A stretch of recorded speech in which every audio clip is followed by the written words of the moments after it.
സാമൂഹിക ക്ഷേമ പെൻഷൻ നാളെ മുതൽ വിതരണം ചെയ്യുമെന്ന് മുഖ്യമന്ത്രി വി.ഡി. സതീശൻ. പെൻഷൻ ഒരു മാസവും മുടങ്ങില്ലെന്നും ജീവനക്കാർക്ക് ബോണസും അഡ്വാൻസും നൽകാൻ തുക അനുവദിച്ചിട്ടുണ്ടെന്നും മുഖ്യമന്ത്രി.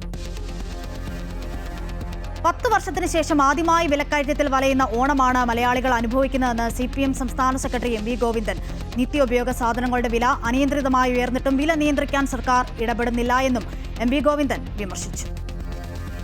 ലഹരി മരുന്നുമായി കാസർഗോഡ് പിടിയിലായ പ്രതിക്ക് ഒരു തരത്തിലുമുള്ള ആനുകൂല്യവും നൽകില്ലെന്ന് ആഭ്യന്തരമന്ത്രി രമേശ് ചെന്നിത്തല. പിടിയിലാകുന്നത് താനുമായി ബന്ധമുള്ള ആളാണെങ്കിലും കർശന നടപടി സ്വീകരിക്കും. ഒരാളുടെ അടുപ്പമോ അനുകമ്പയോ തൂഫാൻ വിഷയത്തിൽ പരിഗണിക്കില്ലെന്നും മുഖം നോക്കാതെ നടപടി സ്വീകരിക്കുമെന്നും ചെന്നിത്തല പറഞ്ഞു.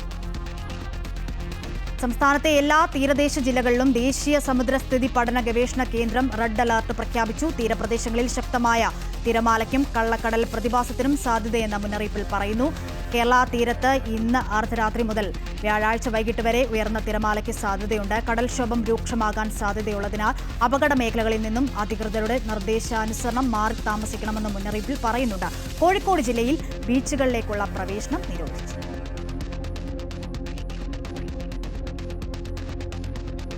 നിയമസഭാ കയ്യാങ്കളി കേസിൽ CPM-ന് തിരിച്ചടി. വനിതാ MLA-മാരായിരുന്നവരെ കയ്യേറ്റം ചെയ്തവരെ കേസ് റദ്ദാക്കിയിട്ടുണ്ട്. UDF MLA-മാരായിരുന്ന Sivadasan Nair, Dominic Presentation, MA Wahid, AT George എന്നിവരെ ഹൈക്കോടതി കുറ്റവിമുക്തരാക്കി. മുതിർന്ന IPS ഉദ്യോഗസ്ഥനും DGP-യുമായ ശ്രീജിത്തിനെതിരായ വിജിലൻസ് അന്വേഷണ പരാതിയിൽ കോടതി ഉത്തരവുകൾ പാലിക്കാത്തതിനെ തുടർന്ന് ആഭ്യന്തര വിജിലൻസ് വകുപ്പ് അഡീഷണൽ ചീഫ് സെക്രട്ടറി മിൻഹാജ് ആലം IAS-നോട് നേരിട്ട് ഹാജരാകാൻ ഹൈക്കോടതി ഉത്തരവ്. Justice A. ബദറുദ്ദീനാണ് വ്യാഴാഴ്ച കോടതിയിൽ നേരിട്ട് ഹാജരാകാൻ അഡീഷണൽ ചീഫ് സെക്രട്ടറിക്ക് നിർദ്ദേശം നൽകിയത്.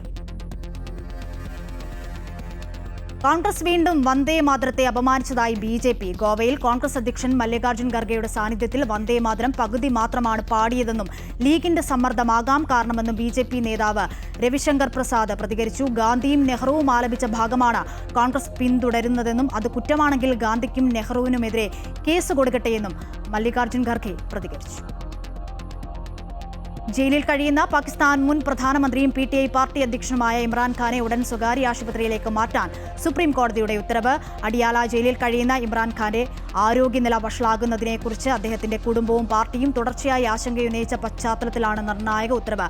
48 മണിക്കൂറിനകം ഇമ്രാൻഖാനെ ഇസ്ലാമാബാദിലെ ഷിഫ ഇന്റർനാഷണൽ ആശുപത്രിയിലേക്ക് മാറ്റാനും 1 മാസം അവിടെ ചികിത്സയിൽ തുടരാനും സുപ്രീം കോടതി ഉത്തരവിട്ടു.